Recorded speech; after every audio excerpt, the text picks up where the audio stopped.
Mrs. Zimmerman, can you hear? I said that we'd like for everybody to remain seated until their name is called. Can you explain why that is necessary? Point of order, Mr. Chair.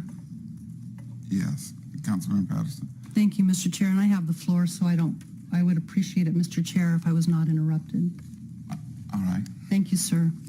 Mr. Chair, my point of order is that I would like to ask that those that are addressing us today that cannot follow the council rules, that they be escorted from the chambers. As disruptive, they are interfering with the people of King County and the business that we are conducting on their behalf. And I would ask, Mr. Chair, that they be escorted from these chambers if they disrupt the process. All right. Thank you, Mr. Chair. I'm calling Mia Jacobson to speak and everybody else to be seated. Mia, Okay. you will have 2 minutes to speak specifically to the 3 ordinances before us. Okay, so before I can, Point of order, Mr. Chair. Yes. Mr. Chair, there is an individual in the audience that is holding up a sign that is blocking the view of other people that wish to be here to see what we are doing. Please be seated. And I think that that's inappropriate for them to block the view of other citizens that have come to listen to the proceedings today. So I would ask that that not be allowed. okay. Thank you, Mr. Chair.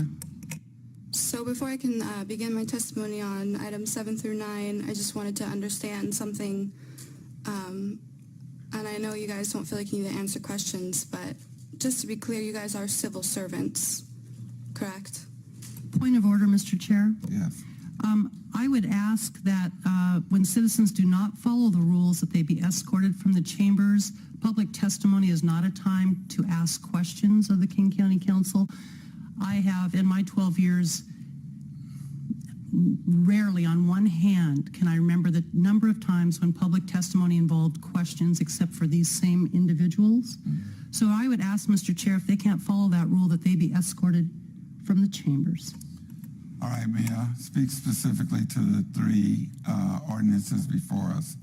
Okay, so I'll just assume that you are civil servants because that was what I was taught in school and seems to be the general attitude. And I find that somewhat confusing with the juxtaposition of that idea next to this is your meeting, you make the rules. If you don't follow our rules, you will be escorted out when you are servants of the citizens, and I am a citizen. So the power play there, I think, is a little inconsistent. And I think we could make a lot of progress if there would be an open dialogue, and I could fully understand your guys' attitude. But okay, that's my context for my opinions on these ordinances. Unfortunately, I only have 2 minutes to address all 3 ordinances. It didn't used to be like that. Don't exactly know why you guys consolidated the opportunity for public comment in a time when the people are virtually absent from the process, which creates legislation that dictates their society. If this is truly the people's government, if you guys truly are civil servants, I would wonder why you continue to make steps to limit your interaction with the people who pay your salaries.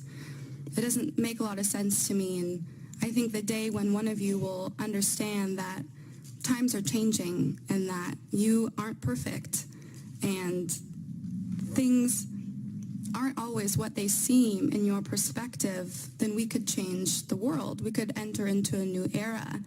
And I hope that one of you will do that soon, because it's not that difficult. In fact, once you do it once, it becomes easier because you begin to accept that it's not all your responsibility. You aren't our dictators, you aren't our rule makers, you are our civil servants. And there's an amount of dignity and integrity that demands, which continually none of you exhibit in these instances when it comes to answering questions, when explaining yourself.